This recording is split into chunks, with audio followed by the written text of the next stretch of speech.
Begin this morning with a review of the management ratio study results with a twist. This year, Mann, from Industry Insights is joined by former TLI member Tom Barrett to share insight into using your results to improve your business. Greg Mann is a CPA and Vice President of Industry Insights, headquartered in Dublin, Ohio. Industry Insights has been a trusted research partner and advisor for associations and their members since 1980. It's a group of CPAs, statisticians, and IT professionals who specialize in providing a variety of services which assist associations to respond to informational and educational needs of their members. And we've seen that certainly ourselves. They primarily focus on studies related to financial and operating performance, compensation and benefits practices, and industry economic trends and forecasts. Greg has conducted or overseen more than 400 research projects during his tenure.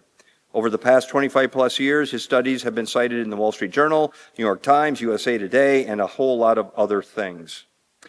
Tom Barrett is the former president of MacArthur Corporation and a former TLMI board member. I had the pleasure of serving with Tom. After 16 years of building and leading MacArthur, he partnered with AWT Labels and Packaging, who purchased MacArthur in 2021. Following the acquisition, he served as AWT's VP of Corporate Development, responsible for the company's acquisition activities. Prior to his career in the label industry, he held a variety of roles in large and small technology companies and in venture capital. He holds a BS in Finance from Boston College and an MBA from Northwestern's Kellogg School of Management. Please welcome Greg and Tom.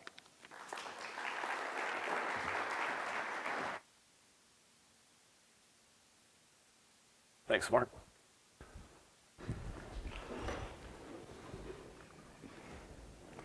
Everyone hear me okay? Okay, good. Years ago, I had a colleague that at another association when I'd do these presentations and we'd have two of us up here on stage. I'm the play-by-play guy. He's my color commentator, so he'll be able to bring the numbers to life a little better than I can. Really happy to have Tom join us today to kind of give you that feel of how a former owner-operator would take the results of the study and apply it to your day-to-day operations. Someone famously once said, "In God we trust, everyone else bring data." We're going to bring data today. As Mark mentioned, we're a team of statisticians, CPAs, and IT professionals. We don't get invited to a lot of parties, but we are a hell of a data analyst team.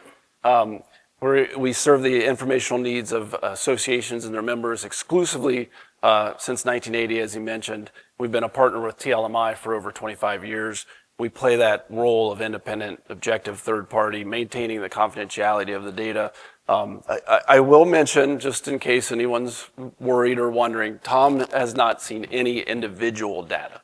We definitely keep that partitioned off. We've reviewed the aggregated results, and that's all you've seen. So, and he can attest to that. See a lot of familiar faces, also some new faces. Just to give you a little bit of an idea for those people who are new, a little bit of a background of the management ratio study and what you receive as a participating organization. You receive a industry-wide report, aggregated results, segmented by sales volume categories, and also segmenting the high profit performers in those sales volume categories as well. One of the most valuable takeaways is probably the confidential company performance report that puts your information alongside the industry comparatives that are most applicable to your firm, and also gives you a grade, sort of a report card, if you will, on how you performed relative to the various quartiles of performers. You also receive online reporting tools. Searchable results is probably the key one for that you receive. We'll talk about that here in a second. But this is just an example of kind of the company performance report, what it looks like, what it entails. Tom will actually go into how we might utilize the results from a company performance report to improve your operations. But again, the right side there is the sample report card where, again, grades you out on a approximately 20 or so key performance metrics, key financial performance metrics, and takes it, if you're in the quartile, lowest quartile, you would be the needs work, weak. If you're on the next quartile, fair, next quartile, good, and strong. So it gives you a quick way to, in 10, 15 minutes, to very quickly identify the areas you want to investigate further. Searchable results allows you to filter the results a little bit more granularly, use regions, profitability levels, and sales volume categories. The other thing that I don't have here to share, the report card feature in your PDF version of your report is static. It's compared against all responding organizations. Online, I would encourage you to go online. There is an interactive report card where you can pick kind of the comparison group that you want to compare yourself against. I typically recommend comparing against the high profit or high performers in your sales volume categories. But it gives you a little bit more aggressive grading scale. If, for instance, if you feel like you're doing strong against all responding organizations, you might want to at least check against the high profit firms. A little bit of an overview of this year's results.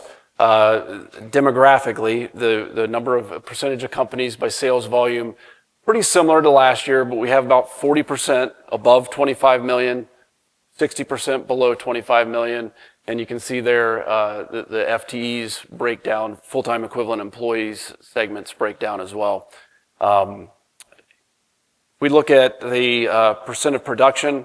Pressure sensitive still rules at 81%.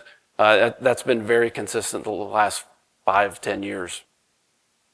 In terms of respondents by region, 11% in the West, about half in the Midwest, 20% in the South, and 14% in the Northeast. I will say these are primarily based on the headquarters location, so it's not necessarily indicative of where all the revenue and profits are coming from, but it just gives you a little bit of an idea of where we're at.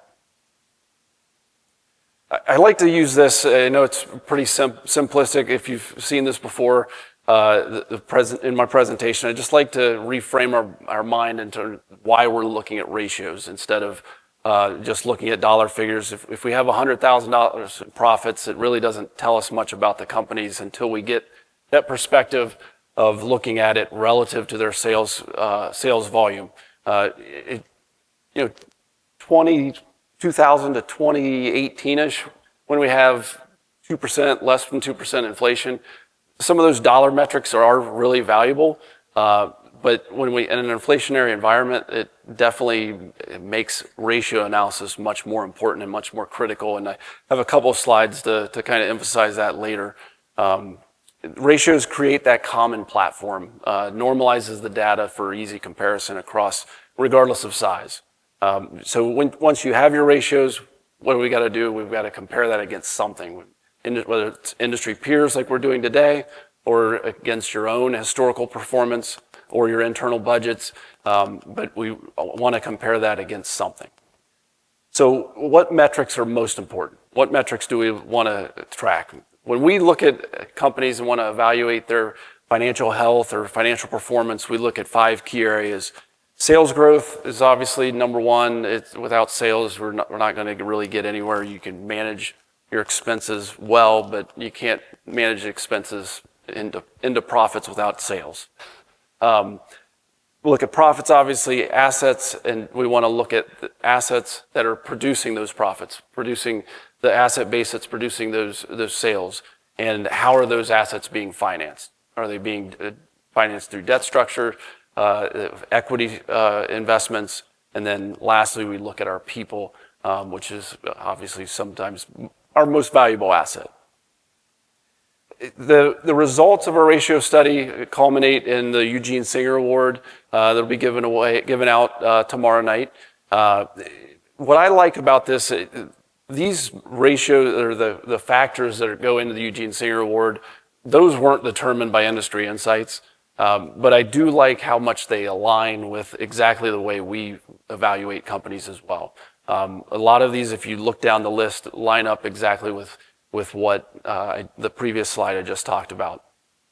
And we're going to go through a lot of the metrics there that And some of them that feed into the Eugene Senior Award, but as they relate to those 5 categories that I talked about, sales and profits will be our first segment that we take a look at.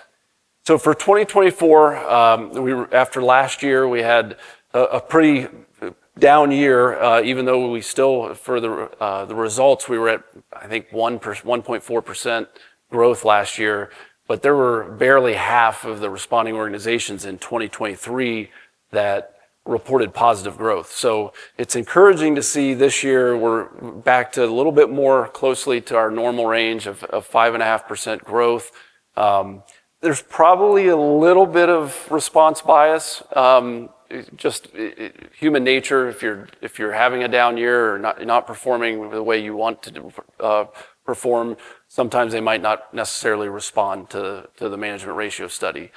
Kind of relating this to the quarterly trend study, I would have probably expected it to be a little bit further down, but again, it is 5% is what we got in the management ratio study. And as you can see, historical trends, obviously 2020 to 2022 were unprecedented years, even coming down to that 1.4% last year, and then 5.5%. If you're taking from 2019 to 2024, we're up a cumulative 43%. So things have been pretty good for this 5-year stretch. It's about a 7% compound annual growth rate, so pretty solid. Looking at our profits, I like to show this slide, just putting the all responding high profit firms right alongside just all respondents in general, and really pointing out the different comparison there with cost of goods sold. Where they're more profitable really is they make the bulk of that improvement versus the rest of the respondents in the cost of goods sold. They manage their other expenses well, but managing the material costs, managing the direct factory labor, managing the factory overhead costs, those are where the high profit firms are outperforming the rest of the responding organizations. Looking at gross profit across the various sales volume categories, ranging from 30% at the bottom, or the less than 10 million sales volume category, all the way up to the larger firms over 75 million, we're at 28.5%. As we saw on the previous slide, high profit firms were at 31.5% and 28% for our all responding organizations. And that's really right in line with what we've seen here over the last 5 to 10 years, in that kind of 27 to 29% range that we've seen in the last 10 years. Net income before taxes, we dropped to 7.6% this year, just slightly down. You can kind of see the linear relationship there in the sales volume categories. That is not always the case, but we do have a somewhat linear relationship there. Then the larger firms at 3.6%. I would like to mention there is just, it's not that necessarily that the larger firms are completely less profitable. It's when you look at this in terms of EBITDA and you take out kind of the interest, taxes, depreciation, amortization, almost all the sales volume categories kind of normalize out. And then again, the trend over the last 7 or 8 years, we are trending down. This is certainly one of those slides where it just reminds me it's reversion of the mean is real. We're coming back, a little encouraged certainly by Alan's presentation earlier. I'm hopeful that this will be we'll be seeing this uptick a little bit this year and into the next year or two. Looking at assets and debt is kind of where we next focus our attention. These balance sheet metrics, again, alluding to what Alan brought into his presentation at one point. He mentioned emphasizing having strong balance sheets here in the next couple of years. I always think of the balance sheet as the unsung hero of financial statements. I think there's a lot to be found on the balance sheet in terms of the overall financial health of an organization.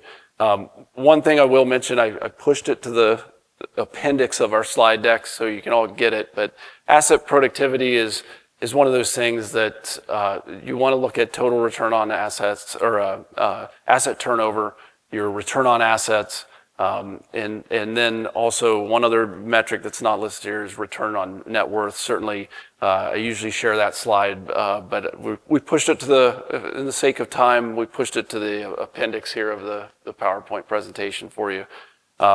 But again, we want to look at liquidity, look at our inventory, cash cycle, our debt ratios. Debt ratio being kind of one of the big ones in my mind, understanding that debt structure of how the company is being financed. Debt to equity ratios, we're at 58%, pretty solid last year. And as you can see, the larger firms certainly are taking on a lot more debt financing there. Again, over the last 7 years, the debt to equity ratio has dropped here the last couple of years, kind of went back to in the 50% range, really actually below a little bit our historical benchmarks for the debt to equity ratio.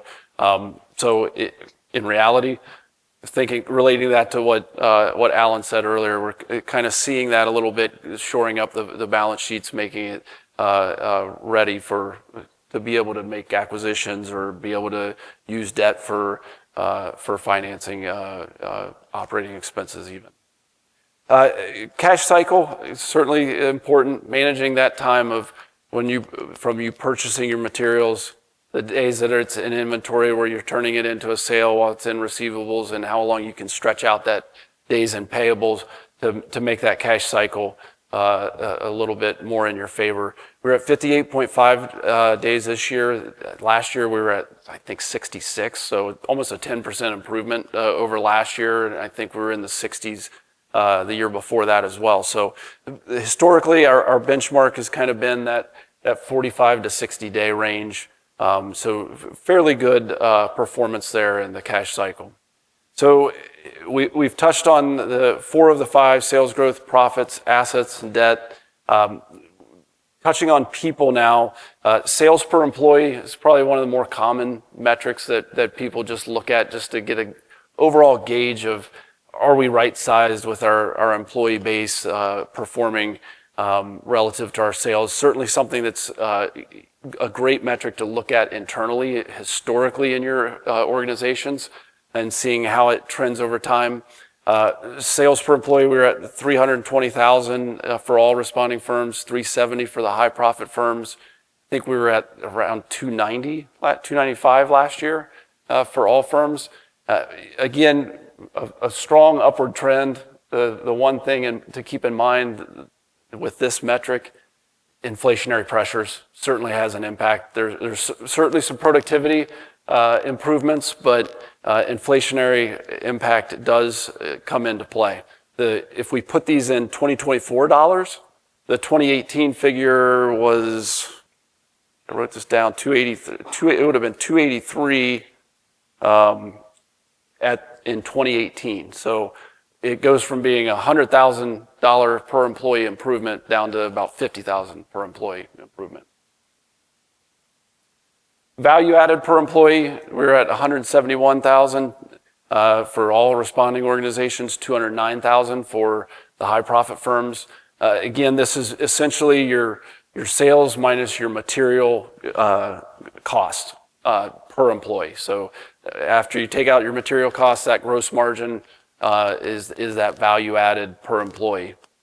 And again, similar to the sales per employee number, when we're looking at these dollar-based figures, we've got to take into account the inflationary impacts. And when we look at the inflationary impacts, I think this one, if we put it in 2024 dollars, that 2018 figure is at 166,000 instead of 132,000. So certainly not as much of an improvement over the last 7 years as what the graph in nominal dollars would suggest.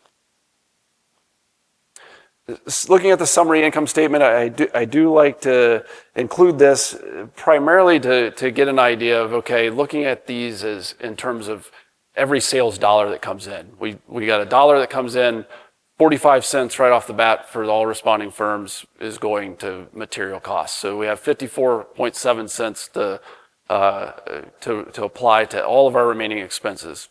we take out total compensation was at 28%, leaving us with 26.5 cents for all other expenses that you have. It allows you to just kind of reframe it a little bit and kind of think along those lines. As you can see there, the profit leaders across all the various compensation categories really have a little bit of an advantage, but really primarily on that direct factory payroll line is where they have the largest advantage. Total compensation expense, 28.2% this year, 27.2% for the high profits. That's been pretty consistent. Around that 28% mark has been where we've been the last 4 or 5 years in the management ratio study. And then at the high end there with the over $75 million companies, they've kind of been around that 23, 24%. Certainly some efficiencies of scales there, I'm sure, contributing to that as well. With that, that's all the data I'm going to throw at you, and then I'm going to transition it to my color man here and let him take over from there. Yep. Am I on? Yeah, okay.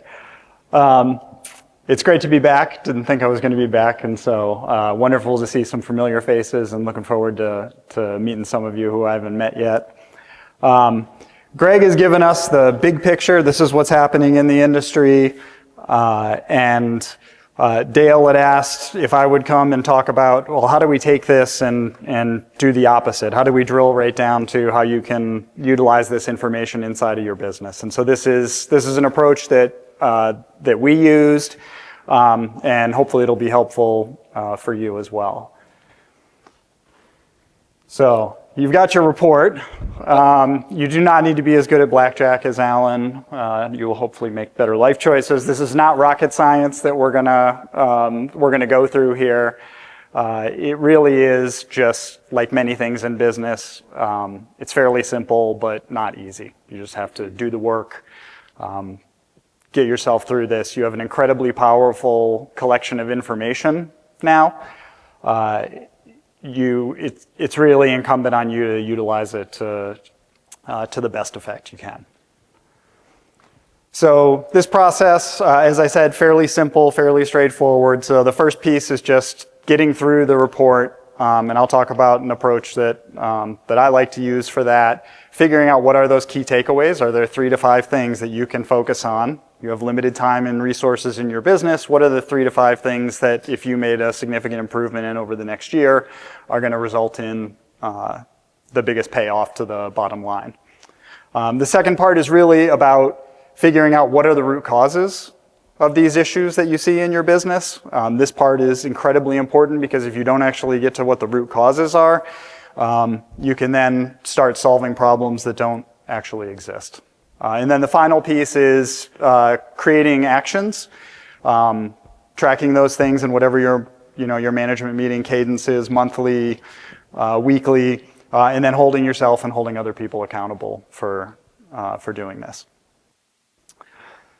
So for the analysis, there's just so much information in the report. It is easy to get overwhelmed, and I often, when going through it, would kind of wander off. And look at one thing and then hop to the next, and so I had to kind of settle on a way to tackle this. Just so that we're clear, this is not an actual company. This is just a dummy company that we set up. The data is technically 2023 in the model, but we wanted to put a company together that we could look at.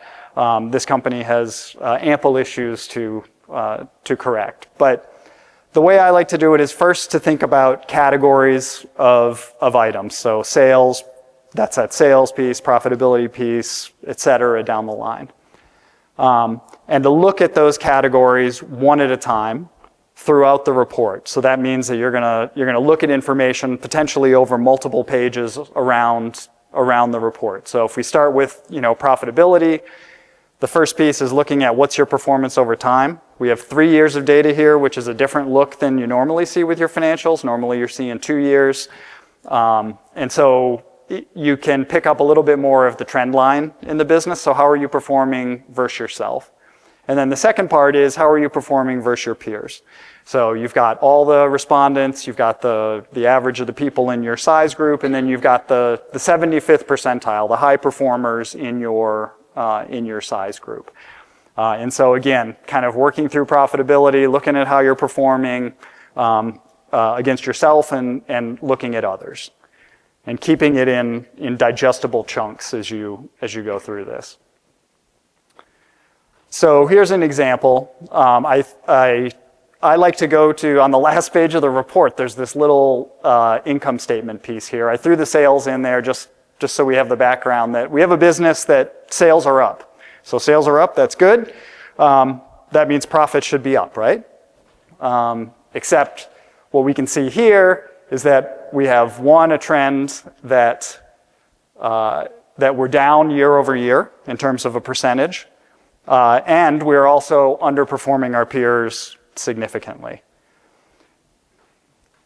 And this is a helpful point to kind of say, well, what is the potential impact? If we can get to the average of all firms, how much more money is that on the bottom line? If we can get to the mid-range top half, how much is that? So I like to do this exercise of just 8.1% minus 3.7%, gets you 4.4% times your sales in the year, gets you about $1 million.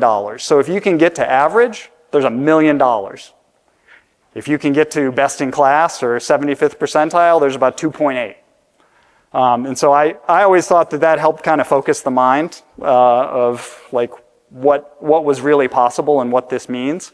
And you can do the same sort of exercise as you go through and are looking at the various components of what's making up the shortfalls. So you can start to put dollars to these percentages. So we know we've got a profit problem. Sales are up. We must have an expense problem. That's the only thing that it can be. I think that's the way that's the way the accounting works. I don't think there's another way that we could lose profitability. So our cost of goods sold, it's up 5% year over year against ourselves, and we're 6 to 10% above our peers in this scenario. So we clearly have something going on there that we'd want to dig into more.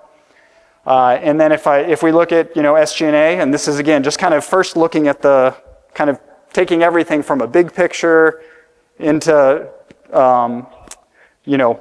smaller and smaller buckets as we go down. But SG&A, it's up slightly. It's roughly in line with peers. Looking at the two of these things, the first place I'd go is I'd say let's look at SG&A, let's look at cost of goods sold. And so then we can go to another page in the report where we can drill down into our SG&A. And again, big buckets. So we look at our material cost. Hey, it's kind of stable-ish for us, but red flag, we're 4 to 8% above our peers. Labor costs, they're increasing significantly over time. They're 7% above the peer group. And overhead, look, we're doing well there. We're stable. We're outperforming. Go give that person a pat on the back because we're doing there. We're doing well there. So, again, for the sake of time, I'm going to look at kind of drilling into one thing. We're going to look at the material costs. We can see the base papers, our label stock that we've got going in there. There's a lot of money there if we could get ourselves to just to the average in the industry, let alone the top performers. That's a huge portion of that gap that we see at the profit line. So we're going to, again, just for an example purposes, kind of drilling down to what this looked like in our business when we'd kind of run these exercises. So the second part is you've now got 3 to 5 of those things. You would go through and you'd look at that. You certainly would go through and look at labor and do, pull that out as an issue. You go through this report in those buckets, in your comparisons. What are the things that are going to be most impactful to you as a business? This is where I like to pull the team together. So this is getting your key folks that really are driving these numbers together. So that's pulling in finance, production, sales, purchasing, HR, reviewing the data, sharing some of this information with them. Everyone's got different approaches of what they're willing to share or not willing to share with that group of employees. But I think sharing more with them, since they're the ones really making the business happen day in and day out. And it's independent third-party information. This isn't you as the boss who is always riding this person and you don't know what you're talking about and all of that. This is independent, so it's really useful. And then we get into this piece, and we'll talk through an example of drilling into the root causes and what that looks like. But it's kind of the most important piece in this whole thing, because if you don't know what's really causing it, you're not going to actually solve the problem, most likely. And then it's around just kind of setting goals and then tracking them.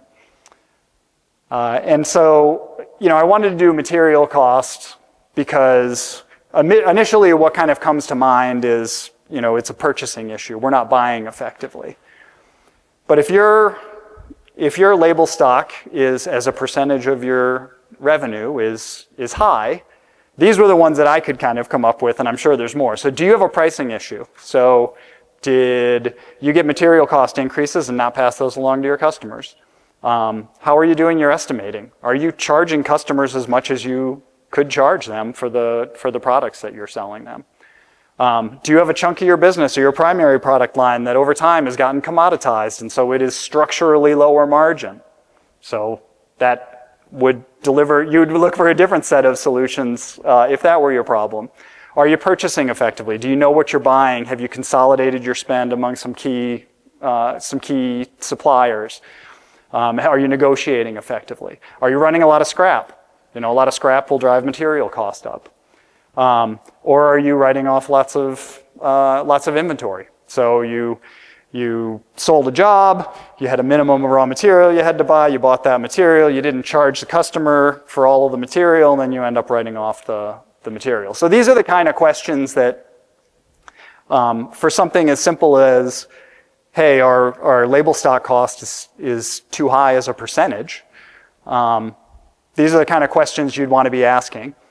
And then the exercise is to get the people involved to support their positions with data, because each person that you have in the room, the salesperson's your estimator's gonna tell you they're estimating it correctly. The salesperson's doing it all right. They couldn't possibly raise prices on customers, no way. Purchasing's gonna tell you that they've got it, locked in. So you really just have to go and kind of send them away, let them come back, and you really have to be the one who challenges them to make sure that you really get to this root cause of what is driving the issues that you're seeing in the business. And so if we take this material cost one, this is actually a semi-case study from our experience. What we did when we went through and saw that we felt like material cost was an opportunity for us. So the first thing, and this isn't prescriptive for your business, but it's just an example of the way that, we structured it. So, first thing we got to do is know what we buy. So let's build a raw material database. In that database, we're going to have what did we buy? How much did we spend on that? Quantities and dollars. How do we categorize those materials? So we're going to say that, that the material, category is film. The material type is a polyester, the thickness is 2 mil, the top coat is matte, et cetera, so that ultimately you have this database so you can really get to what is it that you're buying. So, we've got 2 months, Glendenning, I want a database, 2 months, we're gonna see that. Once we have that database, we're gonna wanna know, what are our highest spend materials? How can we go then reach out to our suppliers, find some competitive alternatives, get a bid package to market, negotiate it, implement it, track the savings. And then these things are just being tracked, week in and week out in the, in the business. And so just final thoughts on on this. I have been guilty of looking through this report and then getting busy and not acting on it, and I would not recommend that anybody ever do that. It is just missed opportunity. What you have here cannot be bought. This is the most amazing thing. I can't believe TLMI has it, but it would be almost impossible to replicate this information. And it's so targeted to your business that you can figure out what is going on inside of your company versus peers. Use it. Figure out how to flow it into, whatever your annual process is for goals and objectives, and the strategic direction of your business. The second piece, break this into chunks. It's much more digestible if you just kind of take it in small pieces here. And then make sure you're getting to the root cause, have a plan, and then hold yourself and others accountable. So that's all I've got. Greg, anything else for? No, I don't really have anything else. I guess we could put if we can get back to you for our contact information. I would just mention that certainly if you have any, we're going to take question and answers here, but if you have questions, I certainly understand a lot of this is confidential in nature, so don't hesitate to reach out to me. We are here to help. We truly see it as a partner of TLMI, and we've worked with numerous people this year to try to help them get everything aligned for the study. And certainly, if you're going through your results and you have questions that you want to talk through, don't hesitate to reach out. I'd be happy to chat with you about your individual results as well. All right, so Q&A.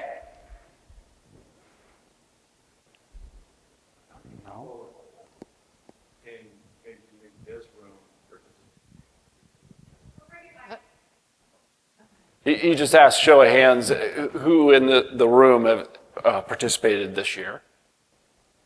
Good. A little bit. Tell your friends. Tell your friends. Yes. Yes. And new members, I know we offered this last year. We'll offer it again to if you weren't able to get in by the deadline, we can at least run an individual report, kind of get you set up, get up to speed so you're ready to go next year on the deadline. I will say I am super excited about next year's converter meeting being in April instead of March. And I'm sure maybe not everyone in this room can appreciate it, but I guarantee you your finance teams do appreciate it and just talking with them. So trying to shake the trees a little bit this last week to make sure everybody got in that wanted to get in. As Lene mentioned, we did a really quick turnaround here this year. My team did a great job of getting everything in place. We did release the results Saturday night, so and it was fun exercise for me to see who else was logging on quickly to get the results on a Saturday night. So you got to be careful. You're going to start getting invited to parties like I do. Yes. Thank you. When you look at the companies with multi-plants, are they do they go into the big category, or are their plants individually If they have multiple facilities, they are largely reporting as consolidated organizations. I'm sure there's somebody that might be just an individual of a larger organization that's reporting, and we're fine with that. As the biggest challenge comes is if they're reporting as an individual operation of a larger organization. The biggest challenge tends to be the balance sheet, getting that balance sheet to be clean. That's usually the biggest challenge there. But so most of them typically will report consolidated.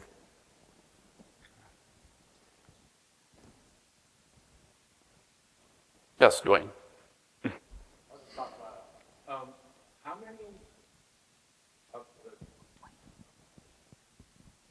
How many of the regular converter companies actually participate? So what's the percentage participation rate? We're right about 50% of participants. All right. So it has been going down a little bit, but again, like I mentioned, with the deadline being a little further next year, I'll be upset, literally upset if participation isn't higher next year. Have you cleared? How good are you at, well, I'm not good at, but I just did this process, right? All from scratch for somebody else, like this guy sitting right here. And your spreadsheet is magical, dude. So we need, as an organization, to try to explain to these people that don't, the heavy lifting that you did. You just did this amazing heavy lift. I heard you guys saying, mapping this and mapping that. I was afraid because, for one, I can't drive and stuff and read map at the same time. But you took the financial data, you made this cool little spreadsheet that said, hey, this goes in line 1. These 9 things go in line 8. These 7 things go in whatever line. And then I just went down and kind of went, that all makes sense to me, because you know Yep. where to put stuff to start with anyway. And there was only some finite little things that, I don't know, I thought maybe we should understand resale a little bit better, so I moved some stuff. But somehow, and I don't know how we explain it to everybody else, but they do an amazing job almost doing it for you, really. So we need more of that. I will say that, I always say that we're here to help, but for those who aren't aware, what Dwayne's referring to is we do, if you have your income statement and balance sheets, and ideally, if we can get it down to your general ledger level, we can transfer the data to our form, kind of guide you in that and exercise and certainly help where we can. We typically have, 3 to 5 people that take advantage of that each year. Some of them, they'll take advantage of it. We kind of explain it to them. And then the next year they're like, hey, we're golden. We don't need you anymore. I know, Tom, you said that you like the exercise. Yeah. The exercise and learning from actually going through the steps and gathering that knowledge as you're going through allocating it to the various line items. So I don't want to take that away, but at the same time, to your point, Dwayne, like what we did, it's about an hour session, and we connect on a Zoom call and just kind of walk through what our ideas were, kind of some areas. We're going to have questions. We're not going to be able to map everything perfectly, but we'll walk through and ask some questions with you to get it to where it needs to be. Yeah, and as we covered on the webinar that preceded this too, a big piece of this is just planning for the next year. When you do it those first times, kind of setting it up, you leave your trail of breadcrumbs, you have your spreadsheets, you know where the things are coming from, and these general ledger accounts go over here. And if you map that stuff out, this gets like incredibly easier over time. Yeah. This is going to be my project. I was going to throw up. I'm like, okay, we'll grind this out. I'd rather be fishing, but I'll get this out. And you presented me with this amazing piece of information, and all we had to do was just find an outline. Like, I disagree with some of the other stuff. So Good. the other 50% that don't do this, I would think the data is more valuable. Absolutely. Somebody else. Yep. If anyone wants to do fishing and a ratio study together, wall-to-wall charters. Yes. Talk. Yeah. Yep. Additional questions?